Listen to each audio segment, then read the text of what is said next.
പുഞ്ചിരി അത് നല്ലൊരു ഭാഷയാണ്. ഏത് ദേശക്കാരനും ഏത് വേഷക്കാരനും അനായാസം മനസ്സിലാക്കാൻ സാധിക്കുന്ന ഒരു ഭാഷ. അതുകൊണ്ട് ഒരു നല്ല പുഞ്ചിരിയോടുകൂടി ഇന്നത്തെ റെഡ് കാർപ്പറ്റിന്റെ എപ്പിസോഡ് ആരംഭിക്കാം. So let's begin the show. This is red carpet. ഇന്നത്തെ നമ്മുടെ റെഡ് കാർപ്പറ്റിന്റെ അതിഥികൾ എന്ന് പറഞ്ഞാൽ ഒരുപാട് നല്ല കഥാപാത്രങ്ങളിലൂടെ നമുക്ക് സുപരിചിതരായ രണ്ട് വ്യക്തികളാണ്. പക്ഷെ ഒരൊറ്റ സിനിമയിലൂടെ ഈ അമ്മയും മകനെയും നമുക്ക് ഒരുപാട് അങ്ങ് ഇഷ്ടമായി. ആ അമ്മയും മകനെയുമാണ് ഇന്ന് നമ്മൾ റെഡ് കാർപ്പറ്റിൽ സ്വാഗതം ചെയ്യാൻ പോകുന്നത്. So let's welcome Sreedevi, Unni and Kailash. അനുരാഗവിലോചനായി അതിലേറെ മോഹിതനായി പടിമേലെ നിൽക്കും ചന്ദ്രനോ തിടുക്കം. നമസ്കാരം, റെഡ് കാർപ്പറ്റിലേക്ക് സ്വാഗതം. റെഡ് കാർപ്പറ്റിലേക്ക് സ്വാഗതം. എന്താ ഞാൻ ഈ കാണുന്നത്? എന്തൊരു സൗന്ദര്യമാണ്! ഓരോ പ്രാവശ്യം കാണുമ്പോഴും സൗന്ദര്യം ഇങ്ങനെ കൂടി കൂടി വരുന്നത്. കാവിലെ ഭഗവതി അല്ലെങ്കിൽ ദേവത നേരിട്ട് വന്ന് അങ്ങനെ തോന്നുന്നില്ല? എനിക്ക് നന്നായി തോന്നിയിട്ടുണ്ട്. നീ എന്താ ഇങ്ങനെ നോക്കുന്നത്? എന്റെ കണ്ണിൽ ആദ്യമായിട്ട് കാണുന്ന മാതിരിയല്ലേ? അതാണ് ഇപ്പൊ കാണുമ്പോഴും ചേച്ചി ആദ്യമായിട്ട് കാണുന്ന പോലത്തെ ഒരു ഫീല്. ഓരോ ദിവസം ഓരോ രൂപത്തിലും ഭാവത്തിലും ഒക്കെ വരുന്നുണ്ട്. എന്തായാലും അങ്ങനെ തന്നെ ഇരിക്കട്ടെ. പിന്നെ എന്തൊക്കെയുണ്ട് വിശേഷം? പറയൂ. കുറെ നാളായില്ല, എന്നാലും നമ്മൾ ഈ വർഷത്തെ നമ്മുടെ പുതുവർഷം ഞങ്ങൾ ഒരുമിച്ചാണ് തുടങ്ങിയത്. പള്ളിയിൽ മെഴുതിരി കത്തിച്ചുകൊണ്ട് ഞങ്ങൾ ഒരു പുതിയ സിനിമയിൽ മാഹി പള്ളിയിൽ. അതിന്റെ ഐശ്വര്യം വന്നു തുടങ്ങിയോ? വല്ലാണ്ട്.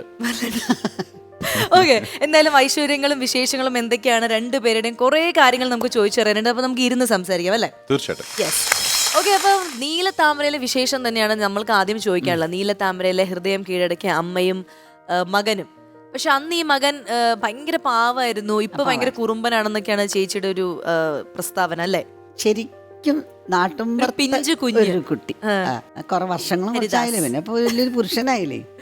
കൈലാഷിന്റെ ആദ്യത്തെ സിനിമയും കൂടി ആകുമ്പോ ഒരുപാട് നല്ല ഓർമ്മകൾ ഉണ്ടാവും, വഴക്ക് കേട്ട ഓർമ്മകൾ ഉണ്ടാവും. പിന്നെ എന്തൊക്കെയാണ് നീലത്താമര എന്ന് പറയുമ്പോൾ പെട്ടെന്ന് മനസ്സിലേക്ക് വരുന്ന ഒരു 3 കാര്യങ്ങൾ ചോദിച്ചാൽ എന്തായിരിക്കും?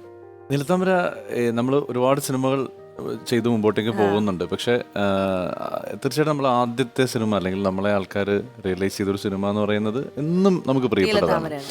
അപ്പോൾ ആ സിനിമയിലാണ് എന്നെ ആൾക്കാർ ശ്രദ്ധിച്ചത്. അപ്പോൾ അങ്ങനെ ഒരു സിനിമ എന്നും എൻ്റെ ഹൃദയത്തോട് ഞാൻ ചേർത്ത് വെച്ചിട്ടുള്ള സിനിമ തന്നെയാണ്. ഈ നീലത്താമര പഴയത് കണ്ടിട്ടാണോ അഭിനയിക്കാൻ പോയത്? ഇല്ല, ഞാൻ സ്ക്രിപ്റ്റ് വായിച്ചിരുന്നു. പഴയ ബുക്ക് അവൈലബിൾ ആയിരുന്നു, അത് വായിച്ചിട്ടുണ്ടായിരുന്നു. സിനിമ ഞാൻ കണ്ടിട്ടില്ല.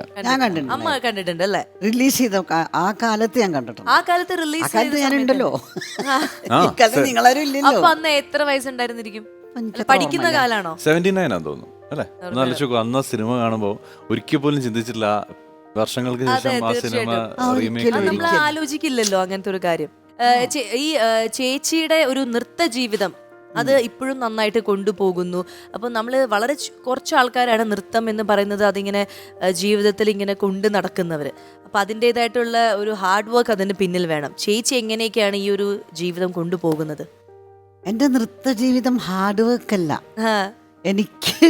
ഞാൻ ഓർമ്മ വെച്ച നാള് നടക്കാൻ തുടങ്ങുന്ന പോലത്തെ ഞാൻ നൃത്തമാണ് ചെയ്തത്. എനിക്കത് തന്നെ അത് ഒരു ഭയങ്കരമായൊരു അഭിനിവേശം ഇപ്പോഴും ഞാൻ പെർഫോം ചെയ്യുന്നുണ്ട്. അതെ അതെ. ആൾക്കാർ കാണാൻ തയ്യാറാണെങ്കിലാണല്ലേ ഞാൻ ചെയ്യാൻ പറ്റുള്ളൂ. അപ്പോൾ അവർ വിളിക്കുമ്പോൾ ധൈര്യം ഉണ്ടെങ്കിൽ, അവർക്ക് ധൈര്യം ഉണ്ടെങ്കിൽ ഞാൻ ചെയ്യാമെന്ന് പറയും. അത്ര തമാശയാണ് ചെയ്യുന്നുണ്ട്. പക്ഷെ അതായിരുന്നു എൻ്റെ അഭിനയം. അതാണ് എൻ്റെ എന്താ പറയുക, എല്ലാ സന്തോഷത്തിൻ്റെയും ദുഃഖത്തിൻ്റെയും കാരണം എൻ്റെ നൃത്തമാണ്. പക്ഷെ ഇപ്പോഴത്തെ എൻ്റെ അവസ്ഥ 2 നർത്തകരുടെ ഇടയിൽ പെട്ടുപോയ ഒരാളാണ് ഞാൻ. ഇടയിൽ പെട്ടുപോയ ഒരു നർത്തകൻ. പിന്നെ ഈ എന്താ പറയുക, ഈ കൈലാഷ് ചെയ്ത ഒരുവിധം എല്ലാ ക്യാരക്ടേഴ്സിനും എന്തെങ്കിലുമൊക്കെ ഒരു കുഴപ്പം പിടിച്ച് അങ്ങനത്തെ ഒരു കൺഫ്യൂസിങ് ആയിട്ടുള്ള കുറെ ക്യാരക്ടേഴ്സ് ചെയ്തിട്ടുണ്ട് അല്ലേ? അതായത് ബുദ്ധിപൂർവ്വം തെരഞ്ഞെടുക്കുന്നതാണോ അത് ഈ മുഖം കാണുമ്പോൾ ആൾക്കാർക്ക് അങ്ങനെ തോന്നുന്നതാണോ ഒരു കുഴപ്പം പിടിച്ച ആളെ പോലെ? രണ്ടാമത്തെ ആയിരിക്കും സത്യം. ഒന്നുമില്ല. 4ാമത്തെ ഒരു സിനിമയായപ്പോഴേക്കും തന്നെ ലാലേട്ടൻ അദ്ദേഹത്തിന്റെ കൂടെ തന്നെ വളരെ ഗംഭീരമായിട്ടൊരു വേഷം ചെയ്യാൻ സാധിച്ചു. ഫസ്റ്റ് ലാലേട്ടനെ കണ്ടപ്പോൾ ഒരു നിമിഷം, ലാലേട്ടനെ കാട്ടിൽ വെച്ചിട്ടാണ് ഞാൻ ആദ്യമായിട്ട് പരിചയം. കാട്ടിൽ വെച്ചിട്ട് നമ്മുടെ കോതമംഗലത്ത്, അവിടെയാണ് പുലിമുരുകനൊക്കെ നമ്മൾ ഷൂട്ട് ചെയ്തിട്ടുള്ളത്. അന്ന് ഷിക്കാർ ഷൂട്ട് ചെയ്യുമ്പോൾ ഭയങ്കര ബുദ്ധിമുട്ടാണ് അങ്ങോട്ട് പോകാൻ. നമ്മളൊരു ജീപ്പിലൊക്കെ കയറിയിട്ട് വേണം പോകാൻ. അപ്പോൾ അവിടെ ഇങ്ങനെ ഒരു സ്ഥലത്ത് ഞാനിപ്പോഴും ഓർക്കുന്നു, കുറേ മരങ്ങൾക്കിടയിൽ ഒരു ടെമ്പോ ട്രാവലർ, അതിൽ ലാലേട്ടൻ എന്തോ ഭക്ഷണം കഴിക്കാൻ അങ്ങനെ എന്തായിരുന്നു. അപ്പം ഞാനിങ്ങനെ വെയിറ്റ് ചെയ്യാണ്. എനിക്ക് പിറ്റേ ദിവസമുള്ള ഷൂട്ട്, ഞാൻ തലേ ദിവസം എത്തിയിട്ട്. അപ്പോൾ ഇങ്ങനെ ലാലേട്ടൻ ഇങ്ങനെ ഇറങ്ങി വരുമ്പോൾ എന്നെ കൊണ്ടുപോയിട്ട് ഇവർ പരിചയപ്പെടുത്തി. ആ മൊമെന്റ് എനിക്ക് ഇപ്പോഴും ഓർമ്മയുണ്ട്. കാട്ടില് മരങ്ങൾക്ക് നാട്ടുക ഫ്രെയിം ടു ഫ്രെയിം ആണോ, ഒരു സിംഹം നിൽക്കുന്ന പോലെ വന്നിങ്ങോട്ട് ഇറങ്ങിയിട്ട്, ആ മോനെ എന്ന് പറഞ്ഞിട്ടൊരു വിളിയല്ലേ, അതിലങ്ങോട്ട് നമ്മൾ തീർന്നു, അരിഞ്ഞു. അതെ അതെ. അതൊരു ഭയങ്കര ഗ്രേറ്റ് മൊമെന്റ് ആണ്. അതിനിടയിൽ നമ്മൾ ഒരു സിനിമയുടെ കാര്യം, അതായത് അധികം ആൾക്കാർ ചർച്ച ചെയ്യപ്പെട്ട ഒരു മിലിറ്ററി ഓഫീസറായിട്ട് അല്ലേ, ആ ഒരു സിനിമയുടെ വിശേഷം ഒരുപാട് പേര് സോഷ്യൽ മീഡിയയിലൂടെ അറിഞ്ഞു കാണും. എന്നാലും കൈലാഷിന്റെ ഒരു പേഴ്സണൽ എക്സ്പീരിയൻസ് എങ്ങനെ ഉണ്ടായിരുന്നു? മിഷൻസി ആണോ ഉദ്ദേശിച്ചത്? അതെ, മിഷൻസി വിനോദ് ഗുരുവായൂർ സംവിധാനം ചെയ്ത സിനിമയാണ്. ഞാനങ്ങനെ ഒരു അത്രയും ഒരു ഹെവി ക്യാരക്ടറൊക്കെ ആദ്യമായിട്ടാണ് ചെയ്യുന്നത്. നമ്മൾ ഫസ്റ്റ് ലോക്ക്ഡൗൺ കഴിഞ്ഞിട്ടുള്ള സമയത്ത് ഷൂട്ട് ചെയ്തതാണ്. ആ സിനിമ നമുക്ക് കുറേ ട്രെയിലറും ഒക്കെ വന്നപ്പോൾ നമുക്ക് നല്ല റെസ്പോൺസ് കിട്ടി. കുറച്ച് ട്രോളേഴ്സ് അതിനകത്ത് നമ്മളെ സഹായിച്ചിട്ടുണ്ട്. അപ്പം എന്തായാലും അത് നമുക്കൊരു ഒരു ഗുണം ഉണ്ടായിട്ടുള്ളൂ. ട്രോളേഴ്സ് എപ്പോഴും ഒരുപാട് ആർട്ടിസ്റ്റുകളെ പുകഴ്ത്തിയിട്ടേ ഉള്ളൂ, അവരുടെ ഉയർച്ചയിൽ സഹായിച്ചിട്ടുണ്ട്. തീർച്ചയായിട്ടും. പണ്ട് കാലത്ത് ഇങ്ങനെ വല്ല ഗോസിപ്പില് ഇടപെട്ട് അല്ലെങ്കിൽ പെട്ടുപോയിട്ടുണ്ടോ ചേച്ചി? ഭാഗ്യവശാൽ ഒരു ഗോസിപ്പിലും പെട്ടിട്ടില്ല. ഒരു 7 വർഷമല്ലേ ഞാനും മോളെ കൂടെ തന്നെ നിന്നിരുന്നത്. അത് കഴിഞ്ഞിട്ട് പിന്നെ മോളെ കൂടെ അഭിനയിച്ചു കുറേ കുഞ്ഞ് അത് ആ സമയത്ത് ചിലപ്പോൾ ആരും ഉണ്ടാവില്ല. അപ്പൊ പറയും ചേച്ചി ഒന്ന്. നിങ്ങൾ ആദ്യത്തെ പടം തന്നെ നിങ്ങൾ ഒരുമിച്ചല്ല അഭിനയിച്ച നഖശതങ്ങള്? അഭിനയിച്ചിട്ടൊന്നുമില്ല, എന്നെ അവിടെ സെറ്റ് പ്രോപ്പർട്ടി വരെ അവിടെ അങ്ങനെ ഇരുത്തിന്ന് മാത്രം. പക്ഷെ എങ്കിലും ക്യാമറയ്ക്ക് മുമ്പിലുണ്ടല്ലോ. അത് ആരും പറഞ്ഞ ഇവിടെ ഇരിക്കട്ടെ, ശ്രീദേവി ഇവിടെ ഇരിക്കട്ടെ പറഞ്ഞു. അപ്പം ഞാനാണെങ്കിൽ സിനിമയിൽ കയറാൻ ഇഷ്ടമുള്ള ആളായിരുന്നു കുട്ടിക്കാലത്ത് തന്നെ. പിന്നെ മോളിങ്ങനെ ഇരിക്കുമ്പോൾ പിന്നെ അവളുടെ അടുത്തിരിക്കാൻ പറഞ്ഞു. അവളുടെ അടുത്തിരുന്ന് അങ്ങനെ ഒരു മോളെങ്ങനെ മുടിയൊക്കെ അങ്ങനെ പാൻ ചെയ്യണേ. അത് കഴിഞ്ഞിട്ട് അവർ എന്നെ കാണിക്കുമ്പോൾ പിന്നെ ഞാൻ ഇതിൽ കുറച്ച് നേരം പാട്ട് പലപ്പോഴും കാണുമല്ലോ എല്ലാവരും, അപ്പൊക്കെ എന്നെ കാണും. അങ്ങനെ മോളുടെ പിന്നിൽ ഇരുന്നിട്ട് ഞാൻ ആദ്യമായിട്ട് സിനിമ ക്യാമറ. ആ സിനിമയെ കുറിച്ച് ഓർക്കുമ്പോൾ എനിക്ക് തോന്നുന്നു നമുക്ക് എല്ലാവർക്കും സന്തോഷമുള്ള, അതുപോലെ ചേച്ചിക്ക് സന്തോഷമുള്ള കാര്യമായിരിക്കും. മോനിഷയ്ക്ക് ആ ഒരു സിനിമയിൽ തന്നെ നാഷണൽ അവാർഡ് സ്വന്തമാക്കാൻ സാധിച്ചു. 14 വയസ്സ്. അത് മോനിഷ അഭിനയിക്കല് മനുഷ്യാന്ന് മാത്രമേ ഉള്ളൂ, പക്ഷെ അതിന്റെ ആഹ്ലാദവും സമ്മതവും ഒക്കെ ഞാനായിരുന്നു. എന്റെ വിചാരം ഞാനാണ് അഭിനയിക്കുന്നത്. പറയില്ലേ പുറത്തേക്കൊന്നും. ഞാൻ അങ്ങനെ പിന്നാലെ നടന്നിട്ട് ഇങ്ങനെ ഇതൊക്കെ ഒന്നും കാണിക്കൊന്നുമില്ല. പക്ഷെ അവളൊക്കെ ഒരുപാട് പ്രൊട്ടക്റ്റീവ് ആയിരുന്നു ഞാൻ. അങ്ങനെ കുറെ ഓർമ്മകളിലേക്ക് ചേച്ചി പോയി. നമ്മൾ കേട്ടൊരു കാര്യം, അതായത് ചേച്ചി ഡാൻസ് ചെയ്തുകൊണ്ടിരുന്ന സമയത്ത് മോനിഷ സൈഡിൽ സ്റ്റേജിൽ കയറി ഡാൻസ് ചെയ്തു, ആൾക്കാരെല്ലാം അത് ശ്രദ്ധിച്ചു. അതൊക്കെ ഏത് പ്രായത്തിലായിരുന്നു? മോനിഷയ്ക്ക് 4 വയസ്സ്. അപ്പം ഞാൻ ഒരു ഡാൻസ് ചെയ്യണേ, ആലില വയറ്റിലെ അരഞ്ഞാണെന്നൊക്കെ പറഞ്ഞ പാട്ടുണ്ട്, പഴയത് സിനിമ പാട്ട്.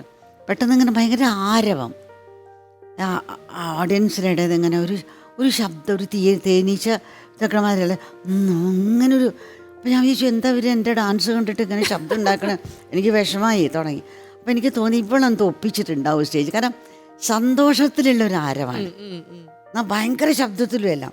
അപ്പോൾ ഇവിടെ നിന്ന് സിസ്റ്റേഴ്സ് ഇങ്ങനെ എടുത്തുകൊണ്ടിരിക്കുന്നുണ്ട്. അപ്പോൾ അത് ഞാൻ കാണുന്നുണ്ട്, വലിയൊരു പ്രൊജക്ടർ. പക്ഷേ ശബ്ദം കണ്ടപ്പോൾ എനിക്ക് കുറച്ച് പിന്നെ നെർവസ് ആവാൻ തുടങ്ങി.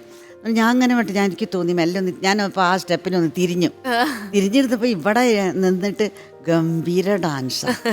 അവരാരും എന്നെയല്ല നോക്കണേ, ഇവിടെ ആ മോനിഷയെ നോക്കിയിട്ട് ഇവിടെ ഭയങ്കര ഇത് സിസ്റ്റേഴ്സൊക്കെ. ഞാൻ പക്ഷെ എടുക്കാൻ സഹിച്ചില്ല. അവൾ പോവില്ല, അവളത് കംപ്ലീറ്റ് ചെയ്തു. അവിടെ കംപ്ലീറ്റ് ചെയ്തവരുടെ വേഗം ഉണ്ണേടം വന്നിട്ട് ഇങ്ങനെ പൊക്കി എടുത്തുകൊണ്ട് പോയി. അതെനിക്ക് മറക്കാൻ വയ്യാത്തൊരു അനുഭവമാണത്. പക്ഷെ എനിക്കതായിരുന്നു മോഹം. അവളെ സ്റ്റേജിൽ ചെയ്യണം, അഭിനയിക്കണം. ഇദ്ദേഹത്തിന്റെ പാട്ട് കേൾക്കണം. എനിക്കൊരു പുതിയ അറിവാണ് കൈലാഷ് പാട്ട് പാടുന്നത്. അപ്പൊ അതുകൊണ്ട് തന്നെ എന്റെ പ്രേക്ഷകർക്ക് വേണ്ടിയിട്ട് താങ്കളുടെ ഒരു പാട്ടിൽ ഞാൻ ആവശ്യപ്പെടുകയാണ്.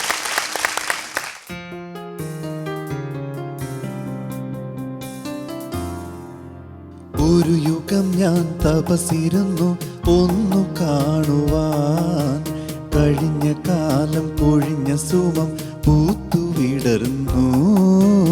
ഒരു യുഗം ഞാൻ തപസിരുന്നു ഒന്നു കാണുവാൻ, കഴിഞ്ഞ കാലം കൊഴിഞ്ഞ സുമം പൂത്തുവിടർന്നു. മുഖമാമെൻ മനസ്സിൽ ഗാനമായി നീ ഉണർന്നു. മുഖമാമെൻ മനസ്സിൽ ഗാനമായി നീ ഉണർന്നു. ഹൃദയമൃദുല തന്ത്രിയേകി ദേവാമൃതം. വൈശാഖസന്ധി നിൻ ചുണ്ടിലെന്തി അരുമസഖിതനധരകാന്തിയോ. ഓമലേ പറയൂ നീ വിണ്ണിൽ നിന്നും പാറി വന്ന ലാവണ്യമേ വൈശാഖസന്ധി നിൻ ചുണ്ടിലെന്തി അരുമസഹിത നദരകാന്തിയോ. അടിപൊളി അടിപൊളി. ഇനി ഞാൻ നിങ്ങൾക്ക് രണ്ടുപേർക്കും ഒരുമിച്ച് ഒരു ഗെയിം കളിക്കാനുള്ള അവസരം തരികയാണ്. അപ്പോൾ ഈ ഗെയിമിൽ അമ്മയും മകനും അല്ലെങ്കിൽ പരിചയം അതൊന്നും പാടില്ല. രണ്ടുപേരും ഈക്വലി. ചേച്ചി അത് ഉറപ്പായിട്ട് ചെയ്ത് എനിക്കറിയാം. ചേച്ചി അഗ്രസീവ് ആണ്, പാട്ട് പാടാൻ പറ്റില്ല എന്ന് പറഞ്ഞിട്ട് കീർത്തനം പാടികളാണ്. എന്തായാലും നല്ല കോമ്പറ്റീറ്റീവ് മൈൻഡിൽ നിങ്ങൾ ഈ ഗെയിമിനെ കണ്ടിട്ട് ഒരാൾ ജയിക്കണം, ഒരാൾ തോൽക്കണം. ആൻഡ് ആ തോൽക്കുന്ന ആൾക്ക് ഒരു പണിഷ്മെന്റ് ഉണ്ട്, ആൻഡ് ജയിക്കുന്ന ആൾക്ക് ഒരു സ്വീറ്റ് സമ്മാനം നമ്മുടെ റെഡ് കാർപ്പറ്റ് ടീമിന്റെ വകയുണ്ട്. അപ്പൊ വാശിയേറിയ മത്സരത്തിൽ റെഡിയാണോ? റെഡി. ഓക്കെ, അപ്പൊ പണിപാളി എന്നുള്ള സെഗ്മെന്റിലേക്ക് ഞാൻ ഇവർ രണ്ടുപേരും കൂട്ടിക്കൊണ്ട് പോകുമ്പോൾ ഓക്കെ. അപ്പൊ നിങ്ങളുടെ ഗെയിം എന്താന്ന് വെച്ച് കഴിഞ്ഞാൽ ഞാൻ വിഷ്വൽ ഇവിടെ LED ഒരു വിഷ്വൽ പ്ലേ ചെയ്യും. അപ്പോൾ ആ വിഷ്വൽ നിങ്ങൾ വളരെ ശ്രദ്ധിച്ച് നോക്കി കാണണം, ഓരോ മുക്കും മൂലയൊക്കെ ശ്രദ്ധിക്കണം.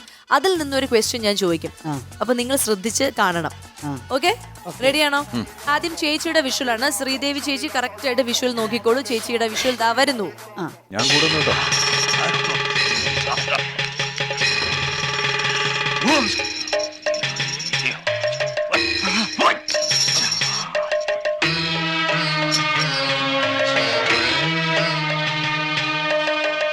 എന്താ എന്താ ഇവിടെ സുഗതനെ നശിപ്പിക്കാൻ ഈ മഹാഭാവി ഗൂഢോത്രം ചെയ്ത് കുഴിച്ചിട്ടു. മിഥുനം എന്ന് പറഞ്ഞ ഈ സിനിമയിലെ ഇപ്പൊ ഒരു ഹോമകുണ്ടം കാണിച്ചു. അതിന് അടുത്ത് വെച്ചിരിക്കുന്ന ഒരു പൂവുണ്ട്. അത് ഏത് പൂവാണ്? ആ ഹോമകുണ്ടത്തിന്റെ അടുത്ത് കളത്തിൽ വെച്ചിരിക്കുന്ന ഒരു പൂ, അത് ഏത് പൂവാണ് വെച്ചിരിക്കുന്നത്? അതിഗംഭീരം. സ്വീറ്റ് എടുത്തോ. ഇല്ല ഇല്ല ഇല്ല, ഒരു നല്ല ഭംഗിയുള്ള ഒരു പൂവാണ് അതിന്റെ ഇവിടെ വെച്ചിരിക്കുന്നത്. താമരയല്ലേ?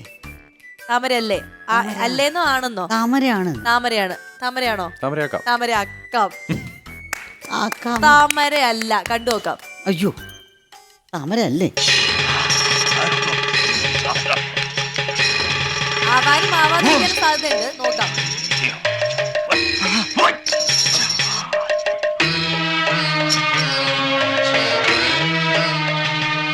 താമരയാണ്.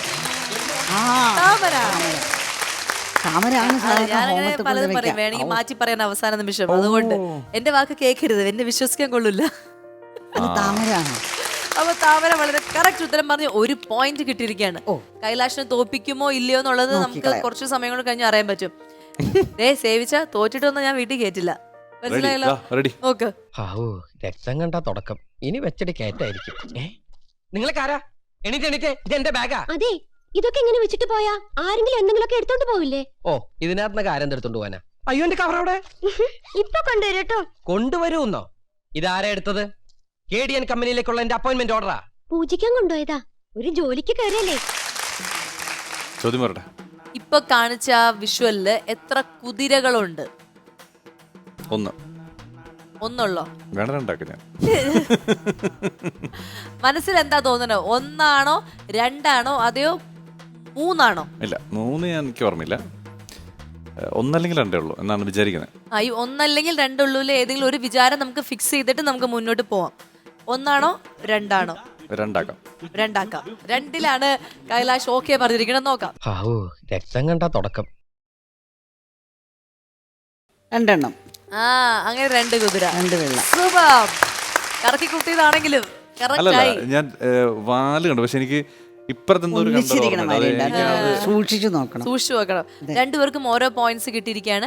ഇനി 3ാമത്തെ ക്വസ്റ്റ്യൻ. വെണ്ണില ചന്ദനക്കിണ്ണം പുന്നമടക്കായലിൽ വീണേ കുഞ്ഞിളം കയ്യിൽ മെല്ലെ കോരിയെടുക്കാൻ വാ. മുണ്ടകൻ കൊയ്ത്തു കഴിഞ്ഞ് ആറ്റക്കിളി പോകും നേരം മഞ്ഞണിത്തൂവൽ കൊണ്ടൊരു കൂടൊരുക്കാൻ വാ. കാലിമേയുന്ന പുല്ലാനിക്കാട്ടിൽ കണ്ണിമാങ്ങ കടിച്ചു നടക്കാം. കാറ്റിൻ പാദസരങ്ങൾ കേൾക്കാം. കുന്നി മഞ്ചാടി കുന്നിലേറാം.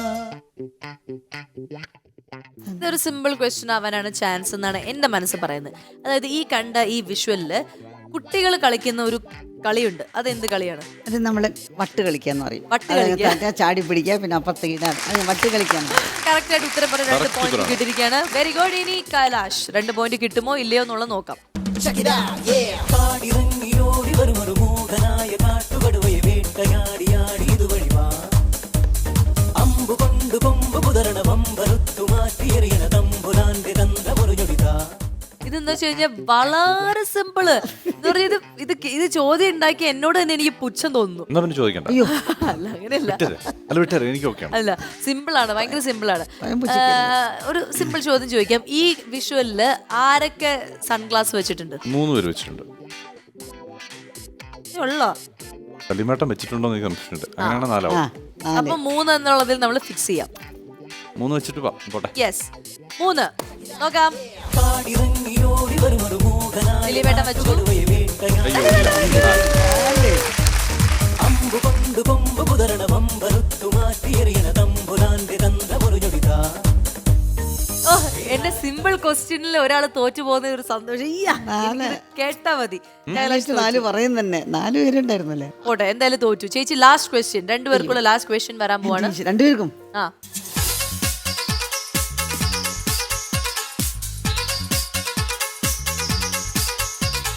പുലരിക്കിണ്ണം പൊന്നിൽ മുക്കിയതാരാണോ, പുല്ലാങ്കുഴലൊരു പാൽക്കടലാക്കിയതാരാണോ, നമ്മുടെ മഴയിൽ കനവിന്നതിന്.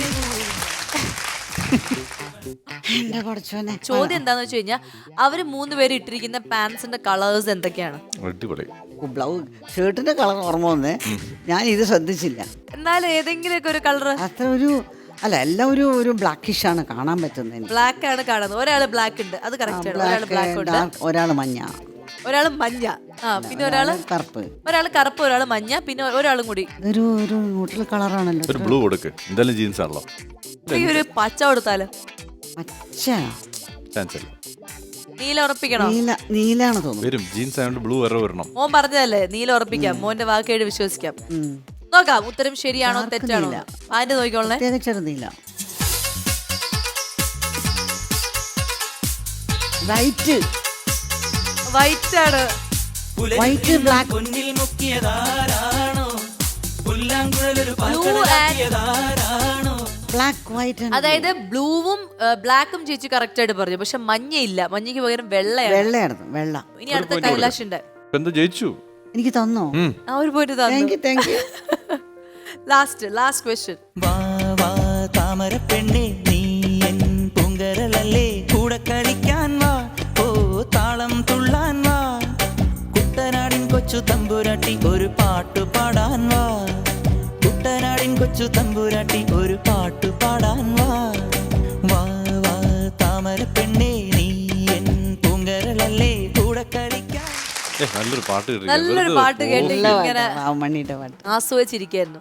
എന്തായിരിക്കും ഞാൻ ചോദിക്കാൻ പോകുന്നത്? എന്തെങ്കിലും ഐഡിയ ഉണ്ടോ?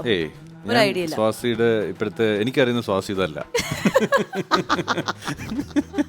അതായത് മണിച്ചേട്ടനെ ഇങ്ങനെ പാളയിൽ വലിച്ചുകൊണ്ട് പോകുന്ന കുട്ടികളുടെ എണ്ണം എത്രയുണ്ട്? എത്ര പേര് ചേർന്നാണ് വലിച്ചുകൊണ്ട് പോകുന്നത്? ഭയങ്കര ക്വസ്റ്റ്യൻ ആണ്. അതെ. ഞാൻ അവരുടെ ഡ്രസ്സൊക്കെ വരെ വെറുതെ ശ്രദ്ധിച്ചു വെച്ച്. ഒരു ബ്ലൂ ഉണ്ടായിരുന്നു, ഒരു റെഡ് ഉണ്ടായിരുന്നു, പിന്നെ ഒരു 2 ബ്ലാക്ക്, 4 3 ഒരു 7 പേരേക്കാം. 7 പേര്. ഓ ബ്രില്യന്റ്. ഓ 7 പേര് ആണോ? വെറുതെ പറഞ്ഞ? വെറുതെ പറഞ്ഞ? അല്ല വെറുതെ പറഞ്ഞല്ല. എന്നാലും എണ്ണി ഡ്രസ്സിന്റെ കളറൊക്കെ വെച്ച് എണ്ണി അത്രയും ഒരു ചിട്ടപ്പെടുത്തിയല്ലോ. അതിന് നല്ലൊരു കൈയ്യടി നമുക്ക് നോക്കാം. 7 ആണോ 5 ആണോ 3 ആണോ എന്ന്. വാ വാ താമര പെണ്ണേ നീ എൻ പൂങ്കരലല്ലേ, കൂടെ കളിക്കാൻ വാ, ഓ താളം തുള്ളാൻ വാ, കുട്ടനാടിൻ കൊച്ചു തമ്പുരാട്ടി ഒരു പാട്ടു പാടാൻ വാ, കുട്ടനാടിൻ കൊച്ചു തമ്പുരാട്ടി ഒരു പാട്ടു പാടാൻ വാ, വാ വാ താമര 2 3 4 5 6 പൂങ്കരലല്ലേ, കൂടെ കളിക്കാൻ. ഒരെണ്ണം. ശരിക്കും അതിന്റെ ഇപ്പുറത്തൊരാളുണ്ടായിരുന്നു. അയാൾ അവിടെ പോയി. അവനാ ഫ്രെയിമിൽ കൊള്ളാഞ്ഞാണ്. ക്യാമറ ഔട്ടായി. ഉറപ്പല്ലേ? പക്ഷെ വേറെ നമ്പറിന് മിസ് ചെയ്ത് ഇവിടെ ഒരു ബ്ലാക്ക് പാന്റിന് അല്ല വൈറ്റ് പാന്റിന് കൊടുത്തെങ്കിൽ ഇത് തരേണ്ടതാണ്. പിന്നെ പോട്ടെ, കുഴപ്പമില്ല, അമ്മയല്ലേ.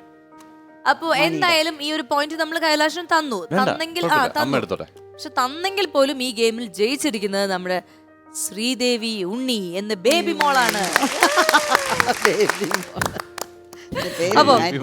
അപ്പൊ ബേബി മോൾക്കുള്ള സ്വീറ്റ് സമ്മാനം എടുത്തിട്ട് ഞാൻ വരാം. അതിനുശേഷം നമ്മൾ തമ്മിൽ ഒന്ന് കാണാനുണ്ട് പണിഷ്മെന്റിന് വേണ്ടി. അയ്യോ.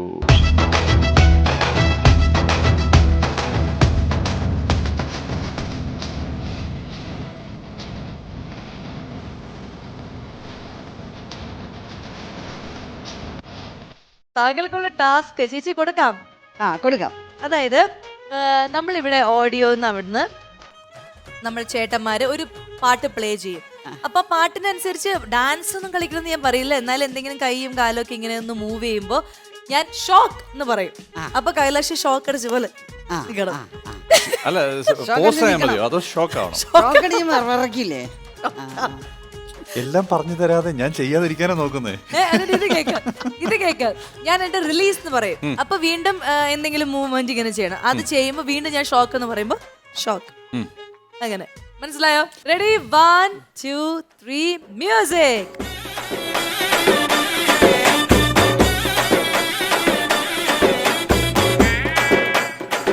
ഷോക്ക്. ரிலீஸ். தண்ணி போ அட சொம்புக்குள்ள ஊத்தி வச்சு நித்தம் குடிச்சு என பொண்ணா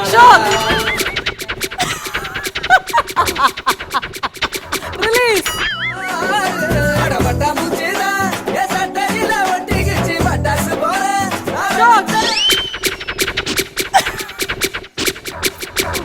ரிலீஸ்.